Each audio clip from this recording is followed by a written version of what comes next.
Yes, this is your 8085 simulator. देखो यहाँ पे सबसे पहले जो मैं आपको पार्ट बता रही हूँ वो मैं आपको बताती हूँ। सबसे पहले आप कोड कहाँ पे लिखेंगे, ठीक है। तो ये पार्ट जो आपको ये ब्लैंक स्पेस दिख रहा है, यहाँ पे हम अपना कोड लिखने वाले हैं, ठीक है। यहाँ पे हम क्या लिखेंगे, अपना कोड लिखेंगे, जो भी आपको अपने प्रॉपर एग्जीक्यूशन कराने हैं। मैंने आपको 2-3 प्रोग्राम्स बनवाए हैं, उसका कोड था, जैसे STA MVI कमांड्स, ये सारी कमांड्स की हेल्प से, मूव कमांड्स, एक्यूमुलेटर में लोड करने के लिए कमांड्स, इन सारी हेल्प कमांड्स की हेल्प से हम एक कोड जनरेट करेंगे, जो भी आपको एक्शन परफॉर्म करना है उसके अकॉर्डिंग।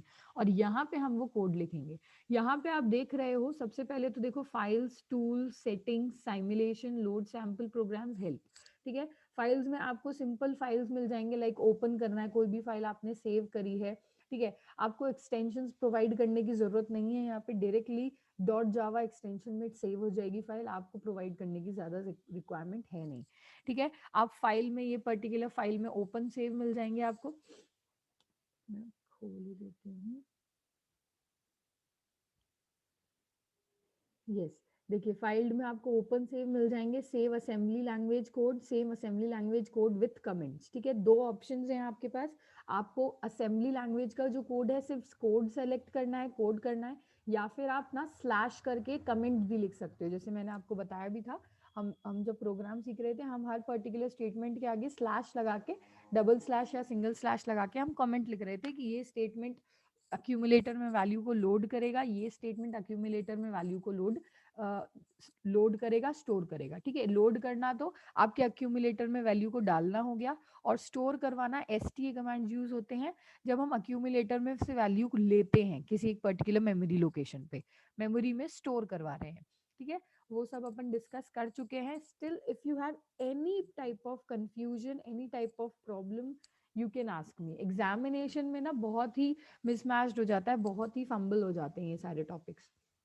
किसी को नहीं समझ आया तो एक प्रॉब्लम सेशन रखवा लो आपके प्रैक्टिकल सेशंस के लिए, और प्रैक्टिकल सेशंस हम अलग से डिस्कस कर लेंगे। देर इज नो, कोई प्रॉब्लम है नहीं अगर प्रैक्टिकल सेशन समझ में नहीं आया है किसी को तो, ठीक है। यहाँ पे फाइल्स हो गए, लोड करवाना है अगर आपको कोई भी असेंबली लैंग्वेज कोड, तो आप लोड करवा सकते हो जो आपने सेव करे हैं। हेक्सा कोड कोई सेव करवाना है तो हेक्साडेसिमल कोड, ठीक है।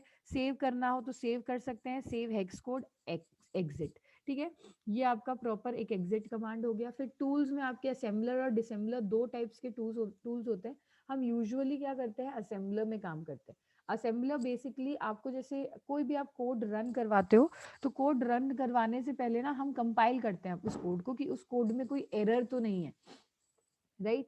तो यहाँ पे भी हम वही चीज करने वाले हैं। असेंबलर क्या करता है, उस कोड के एरर्स को असेंबल करेगा, उस कोड को एक बार चेक करेगा कि आपके कोड में कोई एरर्स हैं या नहीं है। तो आपको रन करवाने से पहले इस पूरे कोड को, जो भी आप कोड लिख रहे हो, इसको यहाँ पे, ये देखिए ये रहा असेंबलर का ऑप्शन, ये रहा असेंबलर का ऑप्शन। इस असेंबलर को टिक करना पड़ेगा, इस असेंबलर को क्लिक करोगे तो ये पूरा कोड असेंबल हो जाएगा, यानी कि एक बार कंपाइल हो जाएगा कि अगर इसमें कोई एरर्स हैं या नहीं है। आप जैसे ही असेंबल करोगे इस कोड को, वैसे ही, यस, आई थिंक मेरी आवाज आ रही है, क्योंकि मेरे फोन में मेरे, चलिए ठीक है,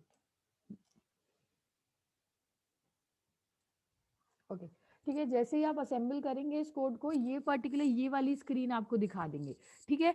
इस स्क्रीन में आपको सारा का सारा, जैसे मैंने आपको ऑप कोड फेच साइकिल पढ़ाया था, सारे के सारे फेच साइकिल्स पढ़े थे हमने, एग्जीक्यूशन फेच साइकिल्स, ठीक है। उसमें हमने पढ़े थे T states, right. T states fetch cycles पढ़े थे, if you all remember. Read write में ये पर्टिकुलर, ये तो मेमोरी क्लॉक हो गया आपका, कब एक्टिव रहता है, कब रीड एक्टिव रहता है, कब राइट एक्टिव रहता है, ठीक है। वो हमने opcode fetch cycles, execution fetch cycles पढ़े थे एक बार, तो उसको एक बार फिर से देख लेना। वो सारे के सारे साइकिल्स आपको ये यहाँ पे डिनोट कर देगा, ठीक है। बेसिकली यहाँ पे ये आपको दिखा रहा है कि जो भी आपने प्रोग्राम लिखा है, कि क्या वो प्रोग्राम सही है या नहीं है।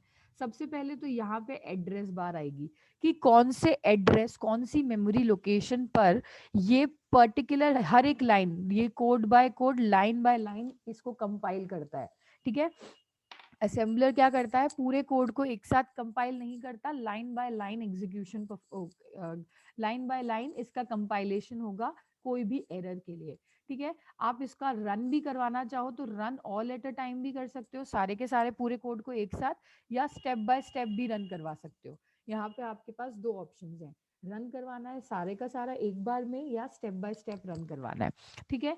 देखिए अब यहाँ पे एड्रेस बार स्पेसिफाइड है, यस। अब यहाँ पे एड्रेस से एक और चीज हम क्लियर कर लेते हैं, ये जो एरिया है हमारे पास, ये मेरे पास है मेरा मेमोरी लोकेशन का पार्ट है, ठीक है। जैसे कि आपको कोई भी आप प्रोग्रामिंग लैंग्वेज में सी सी प्लस प्लस में आपको मेमोरी लोकेशंस ना ऐसे विजिबल शो नहीं होते हैं, ठीक है। हमको पता है कि हम पर्टिकुलर मेमोरी एड्रेस, मान लीजिए एरे है मेरी,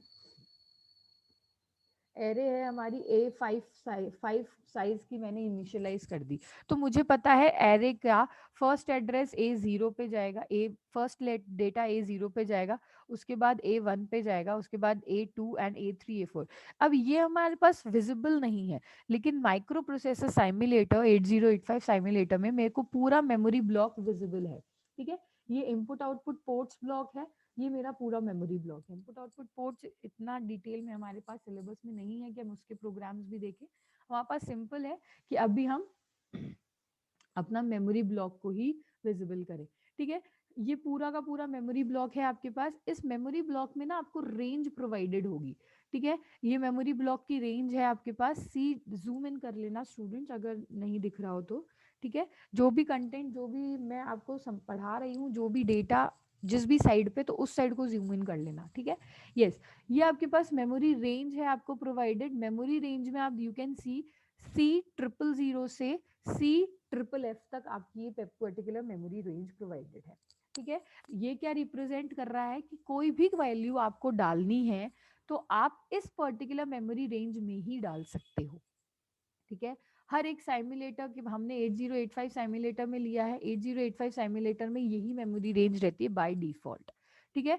तो इस मेमोरी रेंज में आप कोई भी ऑपरेशंस को परफॉर्म कर सकते हो। लाइक फॉर एग्जांपल, मुझे जैसे मैंने आपको बताया था, मेरे को ऐड करना है दो नंबर्स को, ठीक है। अब मेरे को किसी ना किसी मेमोरी लोकेशन पे वैल्यू को डालना होगा मैनुअली। एक मेमोरी लोकेशन पे मैं फर्स्ट नंबर को डालूंगी, ठीक है, और सेकंड नंबर में सेकंड मेमोरी लोकेशन पे डालूंगी, और इस पर्टिकुलर मेमोरी लोकेशंस के बाद मैं किसी थर्ड मेमोरी लोकेशन पर अब उसका रिजल्ट स्टोर करना चाहती हूँ। तो ये जो तीनों लोकेशंस हैं, ये लोकेशंस इस रेंज के बीच में ही स्पेसिफाइड होनी चाहिए, ठीक है। मैक्सिमम केसेस में हमने जो प्रोग्राम्स बनाए हैं, उस प्रोग्राम्स में ना आपने जैसे LDA कमांड हमने करा तो 2000 ले लिया था, ठीक है, फिर 2001 ले लिया था, कोई भी मेमोरी लोकेशन ले ली थी। लेकिन अब आपको ये ध्यान रखना है 9000 ले लिया, कोई भी हेक्साडेसिमल रिप्रेजेंटेशन में हमने मेमोरी लोकेशन ले लिया, लेकिन आपको अपने एडिटर की रेंज के अकॉर्डिंग ही स्पेसिफाइड करना है, ठीक है।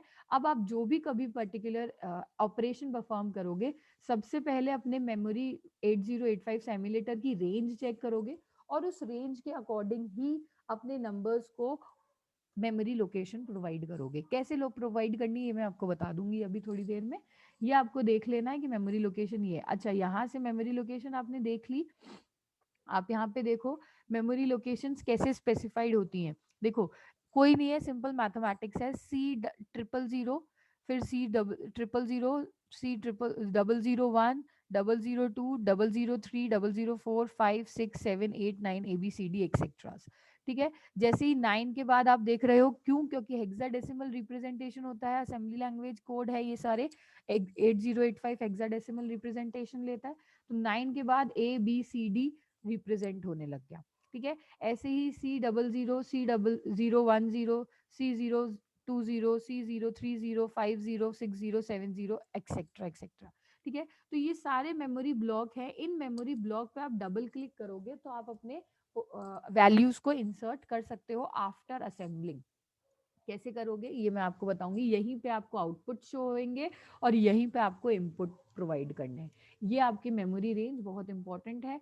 सबसे पहले आपको रेंज को ध्यान में रखना है, क्या रेंज प्रोवाइडेड है, उसी रेंज के अकॉर्डिंग आपको अपने कोड में नंबर्स डालने हैं, ठीक है। मैं आपको बताती हूँ कैसे। अच्छा चलिए, ये बात हो गई मेमोरी रेंज की, और देख लो क्या क्या है इधर। यस, यस, देन कम्स आता है आपका रजिस्टर वाला पार्ट। यहाँ पे देखो रजिस्टर्स वाला पार्ट आता है। रजिस्टर्स हमने पढ़े हैं, ठीक है, मैंने आपको स्टार्टिंग में रजिस्टर ही पढ़ाए थे स्टार्टिंग में। तो रजिस्टर वाले पार्ट में देखो आपको मैंने बताया था कौन कौन से रजिस्टर्स होते हैं, BCDEHNL, राइट। और एक होता है अक्यूमुलेटर। अक्यूमुलेटर का पार्ट क्या होता है, अक्यूमुलेटर का काम क्या होता है, ये भी हमने डिस्कस किया था कि कोई भी अर्थमेटिक ऑपरेशंस परफॉर्म करने होंगे तो अक्यूमुलेटर में ही कोई वैल्यू जाएगी और अक्यूमुलेटर ही परफॉर्म कर सकता है। ए stands for a accumulator, A stands for arithmetic operations, ठीक है, ये ध्यान में रखना है इस बात को। तो यहाँ पे देखो अक्यूमुलेटर की रजिस्टर, ये वैल्यू दिखाएगा कि अक्यूमुलेटर में कौन सी वैल्यू इस टाइम पे स्टोर करी गई है, रजिस्टर बी में कौन सी वैल्यू है, सी में कौन सी है, DEHL एंड मेमोरी लोकेशन पे कौन सी वैल्यूज हैं, ठीक है। तो ये तो आपका रिप्रेजेंट कर रहे हैं रजिस्टर्स, और ये वैल्यू रिप्रेजेंट कर रहे हैं कि उस रिस्पेक्टिव रजिस्टर में कौन सी वैल्यूज आपने स्टोर करी हुई है, ठीक है। इस प्रोग्राम पे अभी ध्यान मत दो, प्रोग्राम मैंने लिख लिया है फॉर अंडरस्टैंडिंग, अभी मैं इसको समझा भी दूंगी। ये प्रोग्राम है आपका सब्सट्रैक्शन का ऑफ 16 बिट, ठीक है। हम प्रोग्राम भी देखेंगे, एक एक प्रोग्राम को लिखेंगे, उसको रन करा असेंबल करेंगे, उसका आउटपुट चेक करेंगे, और फिर फाइनली हम मेमोरी रेंज में उसकी वैल्यूज को इंसर्ट करेंगे, ठीक है। कैसे करते हैं वो मैं आपको बताऊंगी। अभी मैं आपको सॉफ्टवेयर के बारे में बता रही हूँ कि कोई आपसे पूछे कि ये सॉफ्टवेयर कैसे रन करेगा, इस सॉफ्टवेयर की एक एक चीज कहाँ कहाँ पे मिलेंगी, उसके बारे में भी पता होना चाहिए, ठीक है। तो ये तो हो गया मेरे पास स्क्रीन हो गई मेरे कोड को लिखने के लिए। यहाँ पे आप रजिस्टर्स देख पाओगे, सारे रजिस्टर्स में कौन कौन सी वैल्यू स्पेसिफाइड है, ठीक है। ये 7654321 क्योंकि आपके पास 8 बिट रजिस्टर्स होते हैं, राइट। मैंने आपको बोला था सारे रजिस्टर्स कितने होंगे आपके पास, 8 बिट, राइट। तो आपको हर बिट का रिप्रेजेंटेशन यहाँ पे मिल जाएगा। 0th बिट पे क्या स्टोर किया हुआ है आपने अक्यूमुलेटर में, सेकंड बिट पे क्या स्टोर किया हुआ है, 4th बिट पे क्या है, 5th बिट पे क्या है, एंड 7th बिट पे क्या है, ठीक है। यहाँ पे 8 बिट रजिस्टर्स है, लेकिन ये 0 से स्टार्ट हो रहा है इसलिए 0 से 7 है, अंडरस्टूड। ऐसे ही रजिस्टर बी की वैल्यू स्पेसिफाइड है, रजिस्टर बी में कौन सी वैल्यू स्टोर करी हुई है, एंड 7654321 कौन कौन से बिट पे कौन कौन सी वैल्यूज आपने स्टोर करी हुई है, ठीक है। ये सारा आपका रजिस्टर का रिप्रेजेंटेशन है, रजिस्टर्स का प्रॉपर तरीका कि रजिस्टर्स में कौन सी वैल्यू किस टाइम पे कैसे स्टोर की जाएगी, अंडरस्टूड। नेक्स्ट है आपके पास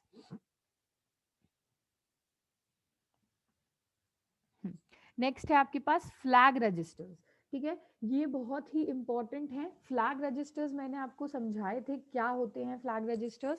गाइस फ्लैग रजिस्टर्स आपके बेसिकली ना प्रोग्राम, जैसे पूरा रजिस्टर का एक बेसिक स्ट्रक्चर है वो फ्लैग रजिस्टर में आता है, ठीक है। फ्लैग रजिस्टर्स में हमने डिस्कस किया था stack pointer if you all remember, program counter if you all remember, clock cycle instruction counter, program status, memory pointer, ठीक है। स्टैक पॉइंटर बेसिकली क्या वैल्यू रखता है, स्टैक पॉइंटर रखता है कि कौन सा इंस्ट्रक्शन सेट अब नेक्स्ट एग्जीक्यूट होने वाले हैं, कितने इंस्ट्रक्शन सेट एग्जीक्यूट होने वाले हैं। Like for example 1 2 3 4 5 6 instruction set execute होने वाले हैं। हर इंस्ट्रक्शन का नेक्स्ट इंस्ट्रक्शन, जैसे ही आप फर्स्ट इंस्ट्रक्शन एग्जीक्यूट करोगे वो नेक्स्ट इंस्ट्रक्शन का एड्रेस रखेगा, फिर वो नेक्स्ट इंस्ट्रक्शन का एड्रेस रखेगा, एंड सो ऑन, ठीक है। यही चीज होती है आपके प्रोग्राम काउंटर पे कि सबसे पहले आपके प्रोग्राम काउंटर में C00B ये पर्टिकुलर मेमोरी लोकेशन एग्जीक्यूट होगी, ठीक है। उसके बाद कौन सी मेमोरी लोकेशन एग्जीक्यूट होगी, प्रोग्राम काउंटर चेंज हो जाएगा, फाइन। तो आपके फ्लैग रजिस्टर्स में आपकी एग्जीक्यूशन के प्रोसेस की वैल्यू स्टोर करी जाती है, ओके। सबसे पहले तो आपके रजिस्टर्स हैं, रजिस्टर्स में कौन कौन सी वैल्यू स्टोर करी गई ये हमने देख लिया। फिर आते हैं आपके फ्लैग रजिस्टर, ये रहे आपके फ्लैग रजिस्टर्स। इसमें आपके एग्जीक्यूशन प्रोसेस की वैल्यू स्टोर करी जाएंगी। स्टैक पॉइंटर में कौन सी वैल्यू है, ठीक है, टाइप और वैल्यू, फाइन, कौन से टाइप का फ्लैग रजिस्टर है और उसकी रिस्पेक्टिव वैल्यूज, ठीक है। मेमोरी पॉइंटर में कौन सी वैल्यू अभी आपकी इस पर्टिकुलर टाइम पे मेमोरी पॉइंटर के पास कौन सी वैल्यू है, program status FC85। That means आपके प्रोग्राम का स्टेटस क्या है, कितनी बाइट्स आपने स्टोर करी हुई है ऑन टोटल, आप कितनी बाइट्स को यूज कर रहे हो, कितने रजिस्टर्स को यूज कर रहे हो, ये वो रिप्रेजेंट करता है। प्रोग्राम काउंटर सिंपल, हमने बहुत डिटेल में डिस्कस भी किया था प्रोग्राम काउंटर के पास सारी डिटेलिंग होती है, कौन सा इंस्ट्रक्शन सेट नेक्स्ट एग्जीक्यूट होने वाला है, ठीक है। फिर आ जाते हैं आपके क्लॉक साइकिल काउंटर, यहाँ पे आप देख रहे हो क्लॉक साइकिल काउंटर, ये 54 लिखा हुआ है यहाँ पे, ठीक है। दैट मीन्स आपके कितने क्लॉक साइकिल में पूरा प्रोग्राम एग्जीक्यूट होने वाला है, 54 क्लॉक साइकिल में एग्जीक्यूट होने वाला है, ठीक है। ये देखो, ये बाय डिफॉल्ट तो जीरो ही रहेगी जब आप कोड लिखोगे। अभी इस कोड को मैं असेंबल भी कर चुकी हूँ और रन भी कर चुकी हूँ, इसलिए ये वैल्यूज आ रही हैं, ठीक है। अगर इसको मैंने रन नहीं किया होता तो ये वैल्यूज नहीं आ रही होती। फाइन, इस कोड को रन कर चुके हैं, मैं बस समझाने के पर्पज से आपको ये बता रही हूँ, बाकी कोड को हम असेंबल रन बाय स्टेप करेंगे। ओके, क्लॉक साइकिल समझ आ गया 54। Then instruction counter 6 instruction, total instructions कितने होने वाले हैं आपके 6, देखिए 1 2 3 4 5 6, राइट। तो 6 इंस्ट्रक्शंस हैं आपके पास, कितने इंस्ट्रक्शंस हैं ऑन टोटल, 6 इंस्ट्रक्शंस हैं। तो ये सारी डिटेलिंग आपकी फ्लैग रजिस्टर में मिल गई आपको, और ये डिटेलिंग आपकी रजिस्टर्स की डिटेलिंग आपको मिल गई। अंडरस्टूड, यहां तक किसी को कोई भी डाउट हो, प्लीज स्टूडेंट्स हैंड रेज करो और पूछ लो। बैगेज लेके मत चलो, क्योंकि प्रोग्राम्स एक प्रैक्टिकल ऐसी चीज है कि अगर आपको नहीं समझ आई ना तो आप फिर बहुत स्ट्रगल भी कर लोगे, तो समझ नहीं ही आएगा। ओके, कोई भी डाउट हो, LDA कमांड क्या करती है मैम, LXI कमांड क्या करती हैं, ये पूछ लो, ठीक है। क्योंकि मैंने आपको डिटेल में इसको समझाया, अगर नहीं समझ आया तो स्टिल इट्स ओके, कोई प्रॉब्लम है नहीं। आपको चाहिए एक प्रॉब्लम सेशन, तो प्रॉब्लम सेशंस रख लेंगे, क्योंकि मेरे को आपके एक्सप्रेशंस नहीं दिख रहे हैं, राइट। प्रीवियस ईयर में तो मुझे आपके एक्सप्रेशंस दिख रहे थे, क्योंकि ऑनलाइन ऑफलाइन मोड था। अब मेरे को आपके एक्सप्रेशंस बिल्कुल नहीं दिख रहे हैं कि you are getting my point और नॉट, राइट। तो मुझे आपके जेस्चर्स पता चलने चाहिए, आप हैंड रेज करो, अगर प्रॉब्लम समझ आ रहा है तो बताना, नहीं भी आ रहा है तो भी बता दो। ओके, ये रजिस्टर्स की डिटेलिंग हो गई यहाँ पे। ये फ्लैग रजिस्टर, क्योंकि माइक्रो प्रोसेसर के एक्सटर्नल जब आते हैं तो वो आपसे यही बेसिक क्वेश्चंस पूछते हैं कि क्लॉक साइकिल कितने कहाँ पे रिप्रेजेंटेशन होगा, इंस्ट्रक्शन काउंटर कहाँ पे रिप्रेजेंटेशन होगा, एंड सो ऑन। कमांड्स कौन कौन सी हैं, डेटा ट्रांसफर एड्रेसिंग मोड्स कौन कौन से हैं, तो वो वाइवा में भी यही सब क्वेश्चंस आएंगे। ओके, नेक्स्ट आता है आपके पास ये पर्टिकुलर बार। इस पर्टिकुलर बार में इफ यू ऑल रिमेम्बर, हम देखो जो भी कुछ पढ़ा है ना यहाँ पे सम अप हो जाएगा। बेसिकली माइक्रो, जो भी आपने माइक्रो प्रोसेसर की थ्योरी पढ़ी है, यहाँ पे प्रैक्टिकल साइमुलेटर पे सब सम अप हो जाएगा।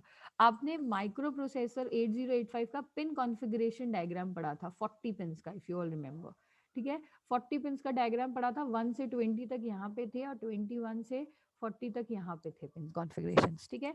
वहां पे पिन कॉन्फ़िगरेशन में हमने देखा था SOD, serial order, SID, INTR, trap, RS, trap के पार्ट्स हैं ये 7.5, R 6.5, R 5.5, ठीक है। तो बाय डिफॉल्ट ये वैल्यूज बहुत ही रेयर चेंज होती हैं, लेकिन हमारे ये माइक्रो प्रोसेसर की 1 2 3 4 5 6 पिंस ऐसी हैं, ओ सॉरी 7 पिंस ऐसी हैं, सिर्फ 7 पिंस का रिप्रेजेंटेशन हमने अपने साइमुलेटर में दिया हुआ है, ठीक है। क्यों, क्योंकि ये स्टेटस बार है, ठीक है। कंट्रोल सिग्नल, स्टेटस बार और इंटरप्ट्स, ये तीन चीजें हैं। RST 7.5, 6.5, 5.5 इंटरप्ट हैं, कि अगर आपके सिस्टम में कोई भी फेलियर क्रिएट होता है तो इंटरप्ट्स कैसे बिहेव करेंगे। एक बार वापस से वो पिन कॉन्फ़िगरेशन का पार्ट देख लेना, रिकॉर्डिंग देख लेना, फाइल देख लेना, ठीक है।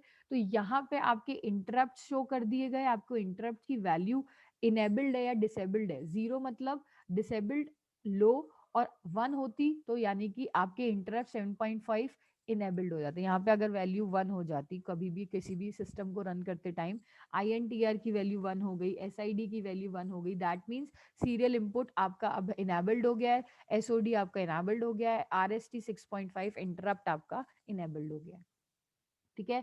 तो ये तो हो गए रजिस्टर्स, ये हो गए फ्लैग रजिस्टर्स, ये हो गए आपके पिन कॉन्फ़िगरेशन के main serial order status signals, control signals, ठीक है। ये होते हैं आपके, if you all remember, status signals और कंट्रोल सिग्नल्स। दो हमारे कंट्रोल सिग्नल्स थे और बाकी हमारे स्टेटस सिग्नल्स थे। ठीक है, यहाँ पे नेक्स्ट आ जाइए। यहाँ पे ये SIM instructions and RIM instructions is not in your syllabus. ठीक है, तो ये आपको समझ भी नहीं आएगा। बेसिकली सिम और रिम क्या है, उसकी प्रोसेसिंग का पार्ट है। राइट, अभी आपके सिलेबस से सिम और रिम हटा दिया गया क्योंकि आपके बहुत ज़्यादा लेंदी पड़ जाता फिर माइक्रो प्रोसेसर। ठीक है, क्योंकि अभी फर्स्ट सेकेंड यूनिट भी, सेकेंड यूनिट तो आई थिंक चल ही रही है, थर्ड यूनिट हो गई है माइक्रो प्रोसेसर की, फर्स्ट यूनिट में आपके कन्वर्जन्स भी डिटेलिंग में है। तो SIM and RIM are is not in your syllabus, neither it will effect your proper functioning. तो ये पूछा भी नहीं जाएगा, पूछा जाएगा तो बेसिकली इंस्ट्रक्शन सेट के टाइप्स हैं कि आपका जो पूरा कोड है वो सिम पे काम करेगा या रिम पे काम करेगा। ठीक है, तो डिटेलिंग में इसकी हम नहीं जाते, बेसिकली ये वाला जो पार्ट है यहाँ पे आपको डिटेलिंग में एंटर नहीं करना है। ठीक है, देन आ जाते हैं आपके स्टार्ट फ्रॉम। ठीक है, आपका जो भी इंस्ट्रक्शन सेट है उसका आपको इधर मेमोरी लोकेशन स्पेसिफाई करना है। ठीक है, आपकी मेमोरी रेंज क्या है, C00 से CFFF।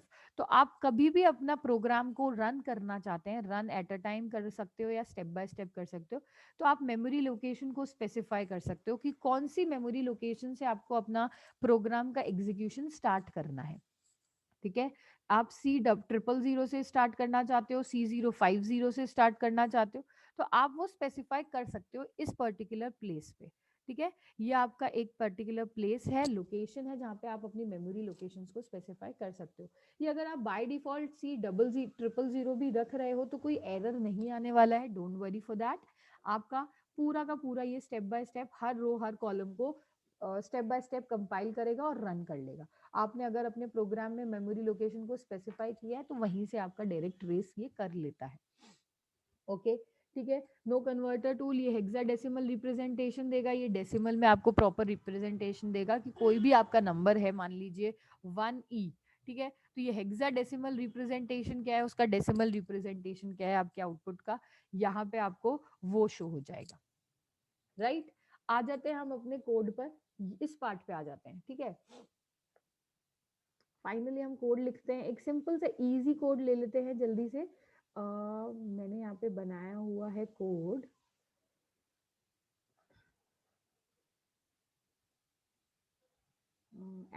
एडिशन का कर लेंगे हम, addition of to 8-bit numbers.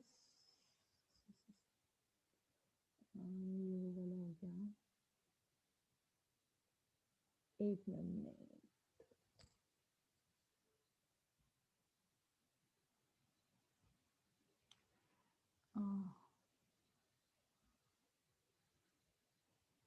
Yes, आप कोई सा भी कोड बना सकते हो। यस, ये वाला कोड ले लेते हैं।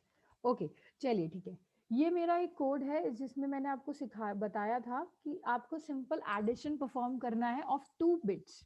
इसको जूम इन कर लेना स्टूडेंट्स। ठीक है, इस पार्ट को जूम इन कर लेना। जूम इन कर लोगे तो दिख जाएगा कि क्या लिखा है यहाँ पे, क्योंकि स्क्रीन बहुत ही छोटी है। ठीक है, हम कौन सा प्रोग्राम बनाने वाले हैं, एडिशन ऑफ 2 8-bit नंबर्स। जो इनिशियल फर्स्ट प्रोग्राम मैंने आपको बताया था ना, वही वाला प्रोग्राम है। 8 बिट नंबर्स के, 8 बिट के आपके पास दो नंबर्स हैं और उनको आपको ऐड करना है।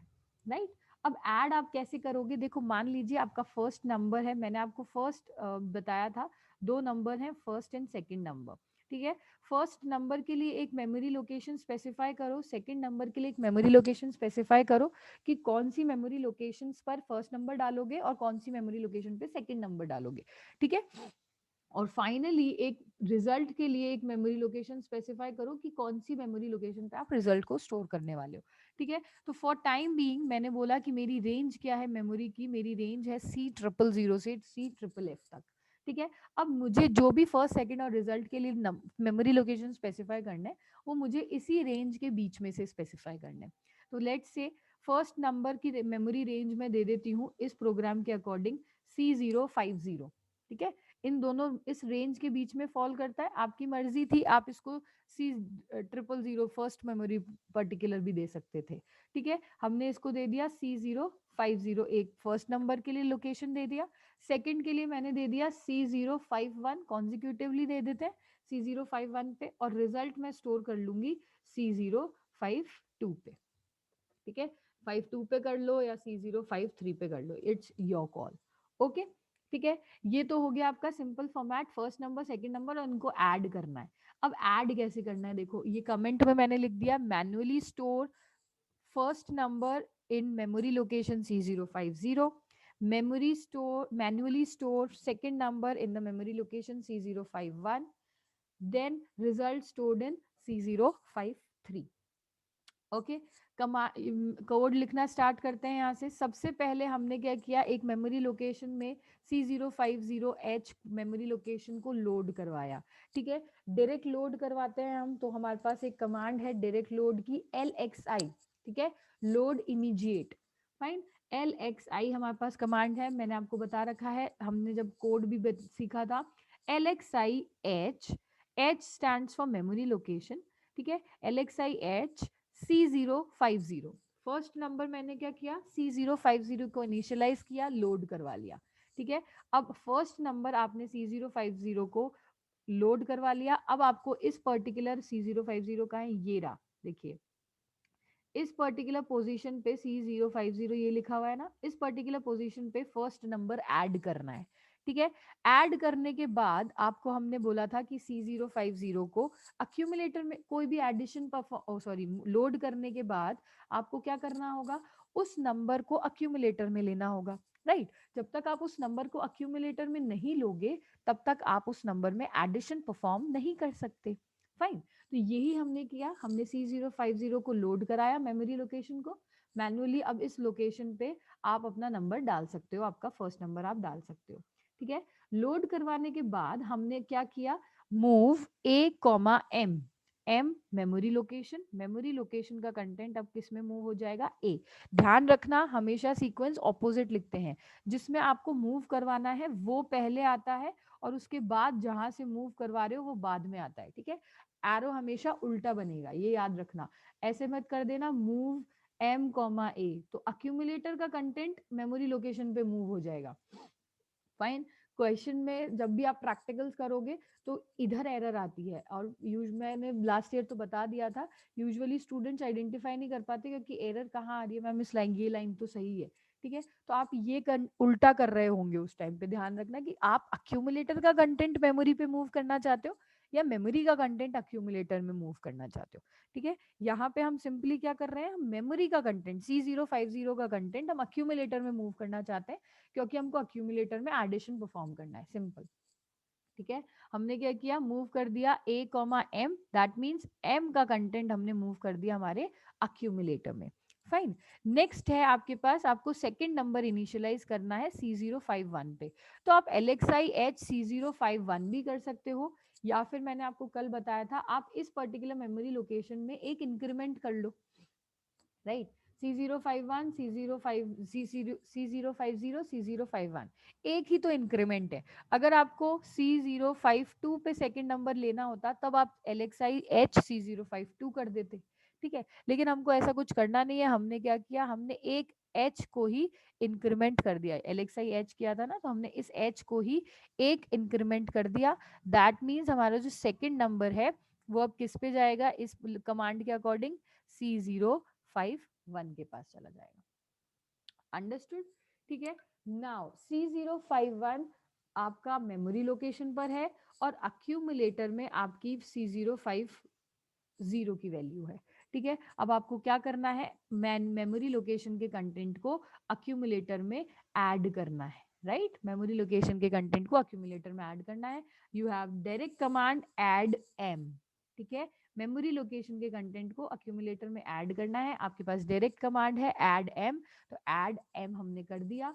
फाइनली जब ऐड कर दिया तो आपको ये रिजल्ट जो है, ये थर्ड मैंने आपको बताया था, रिजल्ट के लिए भी एक मेमोरी लोकेशन लगेगा कि रिजल्ट आपको किस मेमोरी लोकेशन पे विजिबल करवाना है। तो यहाँ पे मैंने बोला था रिजल्ट आपको स्टोर करना है C053 के लिए। तो जब हम अक्यूमुलेटर से लोड करते हैं वैल्यू या मेमोरी में लोड करते हैं तो LXI कमांड यूज करी जाती है, और जब आपको किसी मेमोरी पे वैल्यू को स्टोर करना हो, अक्यूमुलेटर में से किसी वैल्यू को स्टोर करना हो तो स्टोर कमांड यूज की जाती है, STA command, store from accumulator, STA, store from accumulator. ये कमांड याद करनी ही है, no other option, no other alternative. मैं आपको ये कोड वापस से बता रही हूँ क्यों, क्योंकि आई एम नॉट श्योर कि प्रैक्टिकल्स आपको समझ आए हैं पूरी अच्छी तरीके से कि नहीं आए हैं, राइट। चलिए, स्टोर करना है किस पर्टिकुलर मेमोरी लोकेशन पे, C052 पे, ठीक है।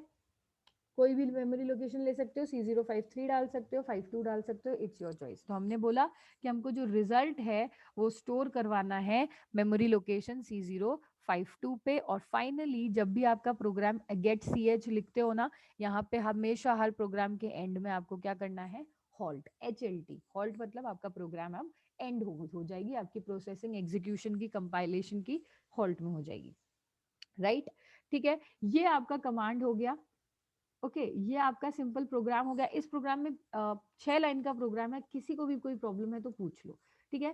प्रोग्राम लिखने के बाद आपके पास ये ऑप्शन आ रहा है यहाँ पे असेंबल, ठीक है, ये ऑप्शन आ रहा है आपके पास असेंबल। मैंने असेंबल को क्लिक किया तो आप देख रहे हो असेंबल हो गया। असेंबल मतलब बेसिकली आप मान के चलो कंपाइल, ठीक है, ये प्रोग्राम को एक बार वन गो में कंपाइल कर देगा। असेंबल के बाद आप यहाँ पे ये देख रहे हो कि ये टेबल जनरेट हो गई है, ठीक है।